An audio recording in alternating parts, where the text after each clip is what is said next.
A very good morning to one and all. I am Srishti from Emina Institute of Technology, and this is my final report on my internship program, which was conducted for a period of 1 month. And this is my report on construction and site management. These are some of the topics which I have included in my report. Firstly, project construction methodology, building with MEP services, building information modeling, quantity survey, contract management, safety in construction, and lastly the conclusion. First, let us know what is project construction methodology. This refers to the planned method of construction, taking into account all contractual and legal requirements, construction constraints, risks and opportunities. This includes the temporary and permanent works and the services required to complete the construction works. This is the flowchart of methodology, which I'll be discussing further. The program dates for these items will be delivered from the overall project schedule, and exporting these items from Primavera database to a spreadsheet will be done to implement this. Below is a given detailed methodology for construction of a civil project which can be used for planning a good project.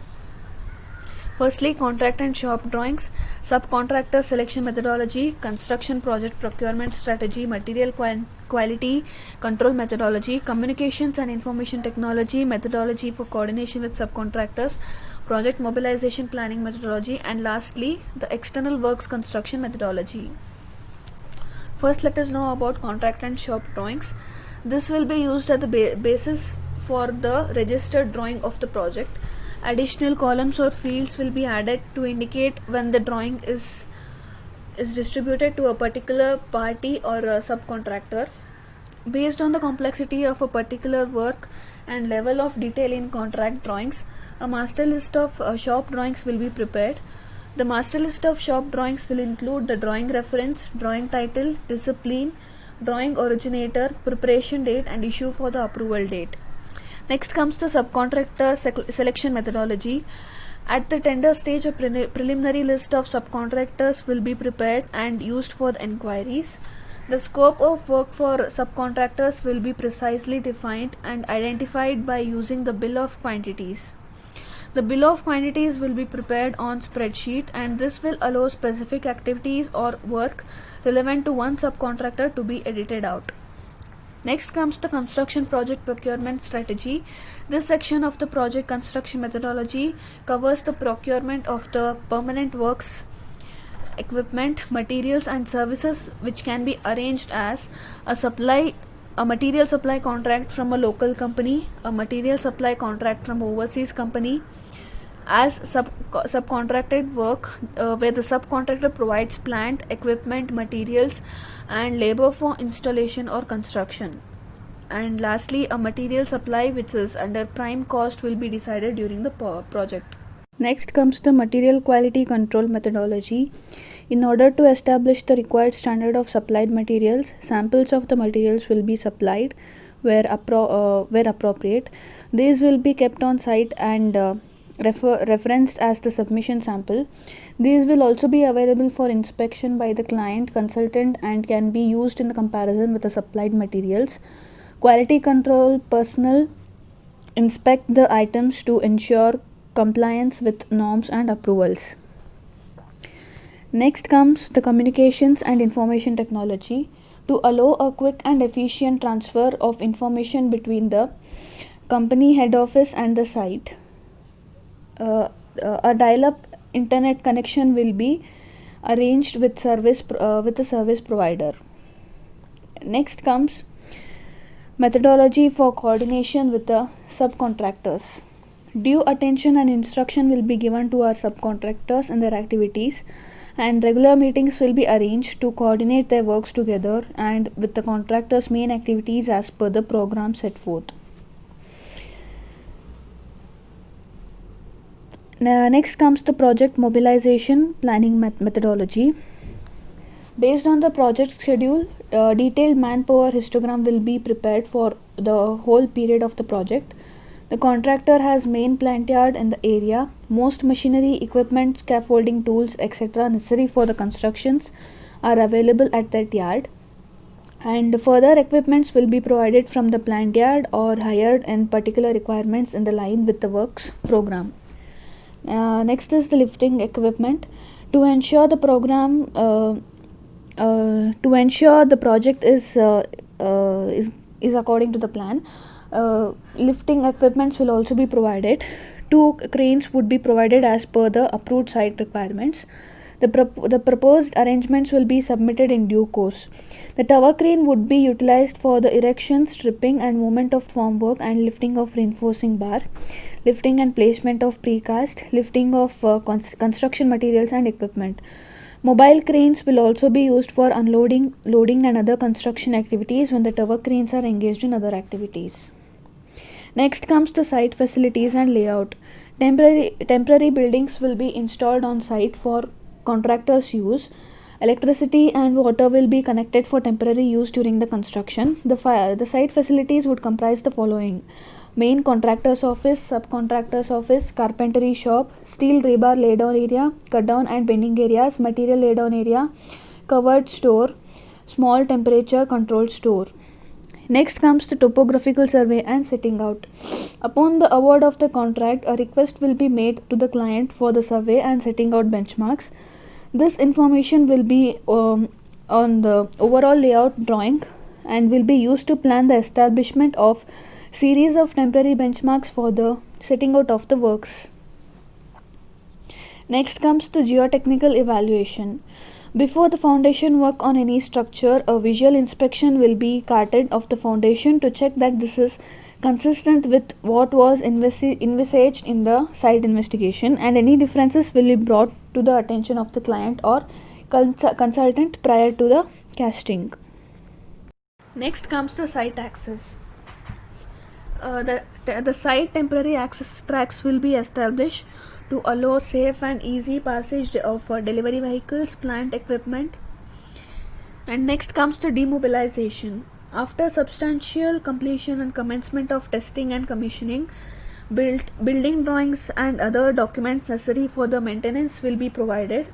The project manager will plan carefully the demobilization on site in order to allow smooth transitioning of the site on time in the client.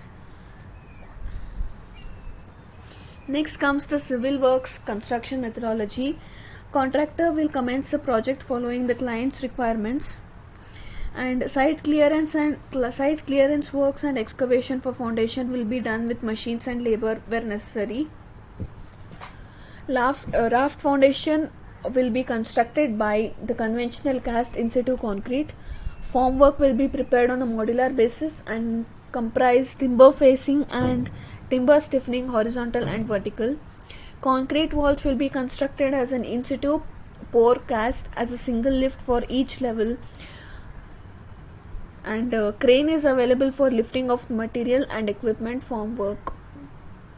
On completion of the concrete works for some of the floors, the block work, plaster and screed work will be proceeded. Building finishes will be applied by completing wet building finishes on one section before starting dry building finishes. Dry finishes like false ceiling, framing, carpentry, aluminium, etc. will then proceed together with priming for paint.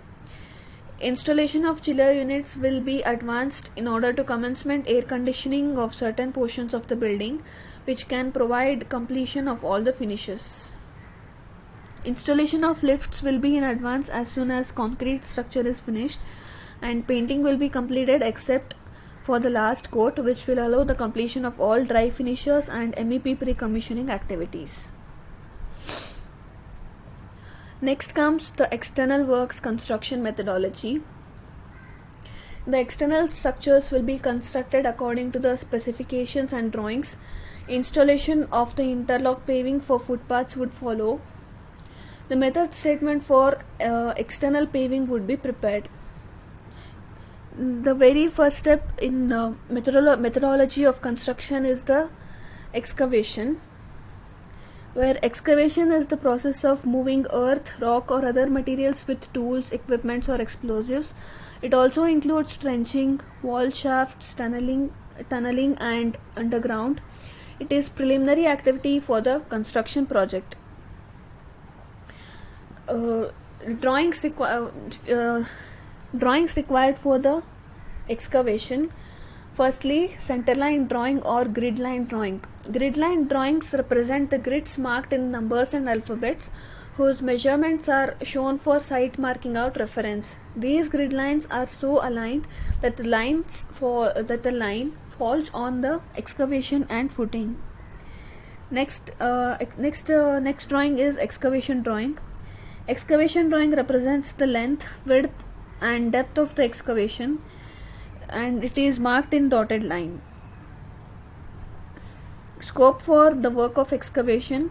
The major works done before, while, and after excavation are as follows: setting out of the corner benchmarks, survey for ground levels, survey for top levels, excavation to approved depth, dressing of the loose soil, making up cut-off level, constructing dewatering wells and interconnecting trenches, making up to cut-off level, constructing dewatering wells and interconnecting trenches, marking boundaries of the building, and constructing protection bunds and drains.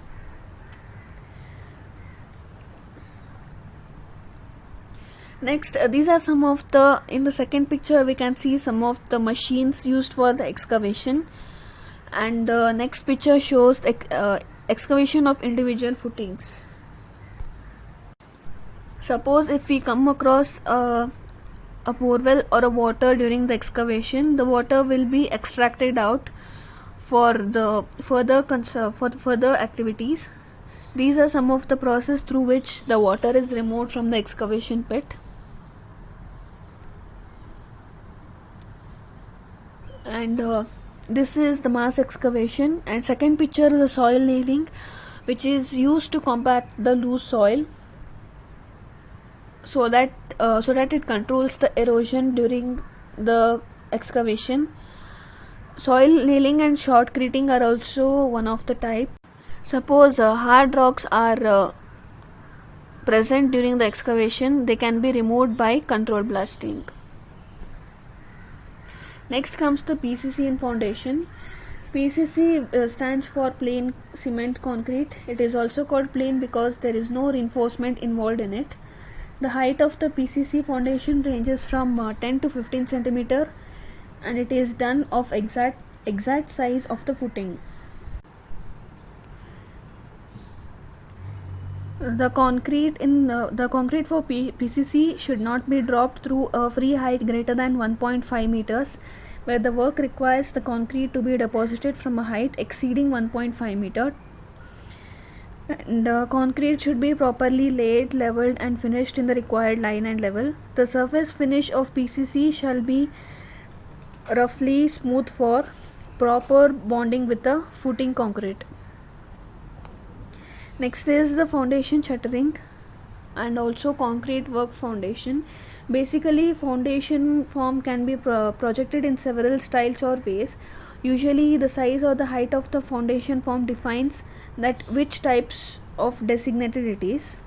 Individual foundation form and strip foundation form, both designs have such difference between them. The formwork for individual foundations is similar to the column form, and the form of strip foundations is similar to the form. Next is backfilling. Backfilling is the process of reusing or replacing the soil that is removed during excavation or foundations, ground bearing slabs or other groundworks to support and strengthen a structure. During excavation process, the excavated soil is set aside for later use. Once the foundations or other concrete works are complete, the previously set aside soil is used to backfill the foundation or other structural areas, and excess soil might be taken away from the site or set aside for use in parts of the project at a later stage. Next is the Next is the placement of top bars and bottom bars, and next comes the shuttering and beam concreting. Beam formwork, it has pre-assembled form sheeting parts. Such individual parts are fabricated in light of the beam measurements determined in the project. For construction of the form sheeting parts, an uncommon arrangement table must be manufactured nearby. The sheeting base and the side panels comprising of sheeting boards nailed together by a method for cover straps contingent upon the extent of the beam. The width of the sheeting base is dimensioned in order to acknowledge at both sides of the width of the strengthened concrete column. The thickness of the sheeting and cover straps and the width of the thrust board.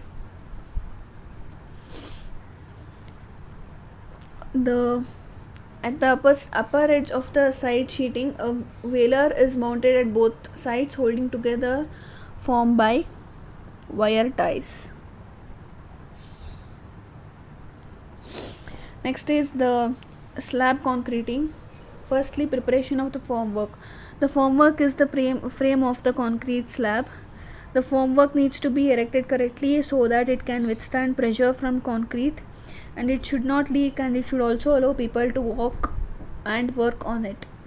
An important tip to ensure that the height of the formwork will be level with the top of the concrete slab so that we can screed the finished surface in the line with the top of the formwork. Preparation of the slab bedding. It is important to prepare the slab bedding correctly. This will ensure the concrete slab rests on a firm base and that the concrete slab does not start cracking. Ensure that the surface is level and flat and compacted firmly. A well drained base and compacted bed prevents the concrete slab cracking. Installment of the reinforcement. Reinforcement prevents the concrete from cracking, buckling and caving in when a load is placed on it by improving the tensile strength of the concrete and making it more durable. Pouring, compacting and finishing of the concrete. A professional should be engaged to pour the concrete from a reputable premix company. Once the concrete is poured, add control joints where required. As the concrete dries, it will shrink. To avoid cracks from forming randomly, control or expansion joints ensure the cracks do not develop. In addition, ensure that the concrete is compacted.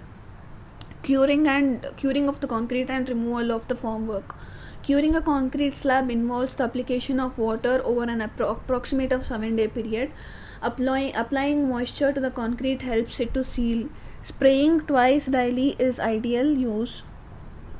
And the slab can be walked on after 3 days, but heavy load should be avoided for at least 7 days. This is slab shuttering, and after all the works is done, this is how the concrete frame looks at the end. Next comes the building MEP services. So introduction to building MEP services. Building MEP services usually makes it safe and comfortable to stay in a home, and it not only provides shelter but also environment where people can live, work and achieve. MEP includes mechanical service, electrical service, plumbing service, and it also coordinates with civil works. Firstly, the mechanical services. HVAC system, which is heating, ventilation and air conditioning. HVAC refers to the different systems used for moving air between indoor and outdoor areas, along with the heating and cooling both residential and commercial buildings. Functions of HVAC includes control of air temperature, control of moisture content in the air, proper air movement, and to hold air contamination with the acceptable limits. And these are the various types of HVAC systems: non-ducted products and ductable products. Non-ducted products include split air conditioning, window air conditioning, and ductable systems include packaged air conditioning and central plant. This can be selected based on the type of the building, whether commercial or residential. Next comes the refrigeration in mechanical services. Mechanical refrigeration is often referred to the refrigeration is a process by which heat is removed from a location using a man-made heat exchange system. The system of refrigeration can be cyclic, non-cyclic, thermoelectric or magnetic depending on the application for which the refrigeration is needed. Next mechanical service is the fire protection. As we all know, fire is an exothermic reaction resulting from combination of heat, fuel and oxygen. These are some of the principles of fire extinction. Firstly, the starvation, which means removing or blanketing the fuel. Smothering, which means cutting off the oxygen supply. And next comes the cooling, which means removing heat from the fire. Some of the firefighting systems are fire water reservoir, pumping units, fire water network, firefighting hydrant system, firefighting sprinkler system and fire protection equipment. This is the schematic of the fire protection system. Water from the municipal water supply and also from the borewell is connected to the fire tank, and during emergencies the water from the various pumps are available in the hydrant and sprinkler, and it can be used as the external hydrant as well as internal hydrant too. Next comes the electrical services. Electrical services include electrical HT and LT power distribution, lighting, earthing and lighting protection, fire detection and alarm system, public address system, access control system, CCTV system and monitoring system, building security system and building management system. This is the classification of electrical system. It is broadly classified into external and internal system, where external systems include transformers, HT panels, bus ducts, external cabling, solar systems, lighting, arresters, DG sets, flame proof electrical equipments, and internal electrical system include LT panels, distribution boards, earthing, cable containment, LT cabling, power wiring, lighting wire, receptacles and luminaries. Next is the fire detection system.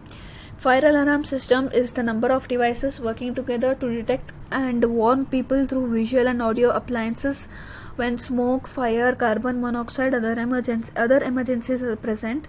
These alarms may be activated from smoke detectors and heat detectors. A public address system is an electronic sound amplification and distribution system with a microphone, amplifier and loudspeakers, which is used to allow a person to address a large public. Next is the access control system. Access control refers to the security features that who can access the resources in the operating system. Applications call access control functions to set who can access specific resources to control access to resources provided by the application. Next is the CCTV and monitoring system. CCTV, also known as closed circuit television, is the use of video cameras to transmit a signal to a specific place on a limited set of monitors. In industrial plants, CCTV equipment may be used to observe parts of a process from a central control room. For example, when the environment is not suitable for humans. And CCTV systems may operate continuously or only as required to monitor a particular event. Next one is building management system. A building management system or building automation system is a computer-based control system which is installed in the buildings, which control and monitors the building's mechanical and electrical equipment. Their function is to control, monitor and optimize building services such as heating, ventilation, air conditioning, lighting, alarm systems and certain electrical appliances. Next comes the plumbing services. The plumbing system is made up of two systems. Firstly, the supply system that brings in fresh water, the drain waste vent system that takes out the used water and sewage. Public health engineering, it also comes in plumbing services. These are some of the different areas in PHE: sanitary and CP fittings, hot and cold water supply system, drainage and sewage system, external water supply, sewage water treatment plant, external sewer network and connection to sewage treatment plant or municipal network. These are the schematics of water supply and also the schematic of sewage and flushing of water.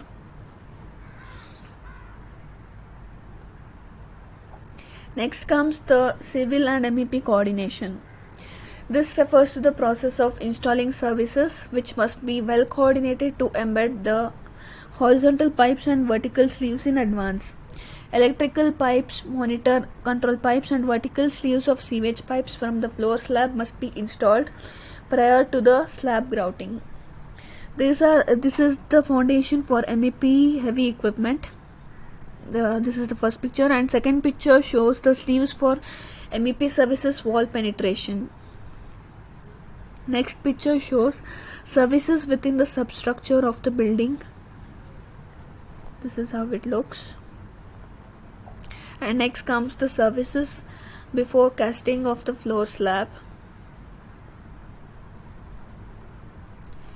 Next comes the services before casting of RCC walls. Next comes the plaster after laying of the wall services.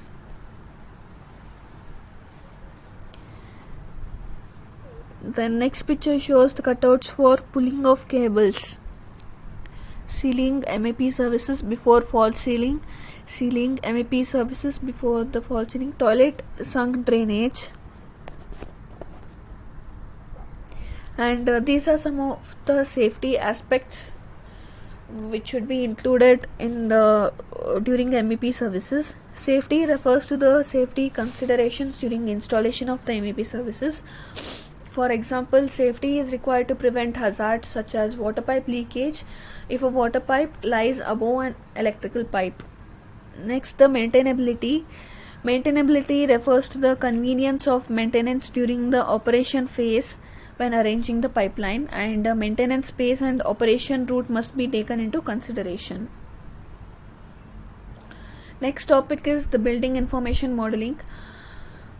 Building information modeling is a process supported by various tools, technologies and contracts involving the generation and management of digital representations of the physical and functional characteristics of places.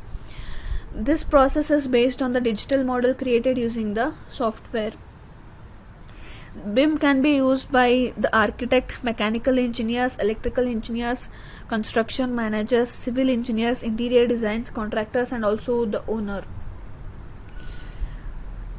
BIM in construction management. BIM you basically comprises of the structural model, fire protection model, plumbing model, electrical model, mechanical model and also the architectural model.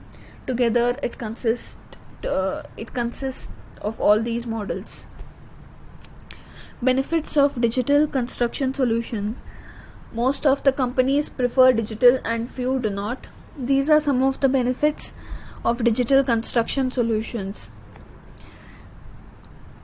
Construction companies worldwide believe that these are the top benefits or areas where digital construction solutions such as BIM workflows, bid management, project management and insights can help improve your construction project. Despite the benefits identified, 90% of the organizations worldwide use digital construction solutions in just 50% or less of their projects, while only 2% use digital construction solutions in over 60% of the project. These are some of the softwares which BIM uses. Career opportunities in BIM. BIM engineer, architect, technician, MEP, modeler, 3D and 4D and etc. These are some of the career opportunities in BIM. And next topic is quantity survey. Quantity surveying largely deals with managing and controlling various aspects of the construction. These are some of the data required for the quantity survey. Firstly, the drawings, which are completed and fully dimensional. Example of drawings of plans, elevations, sections and other details of the building. Next is the specifications. Detailed specifications giving nature, quality and class work, materials to be used, quality of the material, their proportions and method of preparations are also required. The rates. The rates of various of work, materials to be used in construction, wages of different categories of labor and the cost of transportation charges should be available for preparing an estimate of the work. Next comes the actual finished work. Quantities can be calculated from the actual work done in the project site. These are the types of the estimates and quantity survey. Preliminary or approximate estimate. This is to find out an approximate cost in short time.